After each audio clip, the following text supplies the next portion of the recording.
আজিকালি কথা কমকৈ কৈয়েই ভাল লাগে, কাৰণ কথাবোৰ বুজি পোৱা মানুহতকৈ আঘাত কৰা মানুহৰ সংখ্যা বহুত বেছি। কেতিয়াবা কিছুমান সৰু কথাতে মানুহৰ মনত ডাঙৰ আঘাত লাগি যায়, পাহৰিব নোৱাৰাকৈ। যিয়ে তোমাৰ গুৰুত্ব নুবুজে, তেওঁৰ বাবে তোমাৰ চকুলো নুটুকিবা, কাৰণ তেওঁৰ ওচৰত তোমাৰ চকুলো আবেগ অনুভূতিৰ কোনো মূল্য নাই।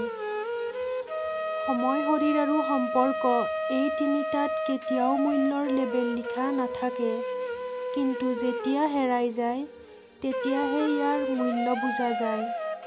সময় বহুত মূল্যৱান। সম্বন্ধ গঢ়িলে নহ'ব, সম্বন্ধটো সঠিকমতে বিশ্বাস আৰু সততাৰে চলাই নিবও লাগিব। জীৱনৰ আটাইতকৈ ডাঙৰ গুৰু হ'ল সময়, কাৰণ সময়ে যি শিকায় তাক কোনেও শিকাব নোৱাৰে। সঁচাকৈ বহুত দুখ লাগে তেতিয়া, যেতিয়া কোনোবাই মিছা কথা কয়, আৰু সঁচাটো তুমি ইতিমধ্যে গম পোৱা।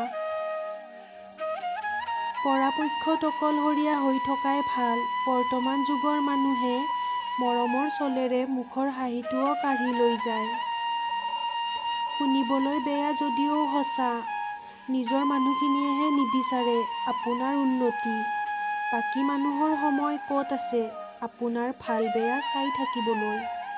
শাৰীৰিক সৌন্দৰ্যতাই আচল সৌন্দৰ্য নহয়। মানুহৰ আচল সৌন্দৰ্য দেখা পোৱা যায় তেওঁৰ কথা-বতৰা, চিন্তাধাৰা, আচাৰ-আচৰণ আৰু তেওঁৰ ব্যক্তিত্বতহে। বুজাবলৈ আৰু বুজিবলৈ এতিয়া একোৱেই বাকী নাই। যিবোৰ সুখ মোৰ জীৱনত বিধাতাই নিলিখিলে, তাৰ পিছত দৌৰি আৰু কোনো লাভ নাই।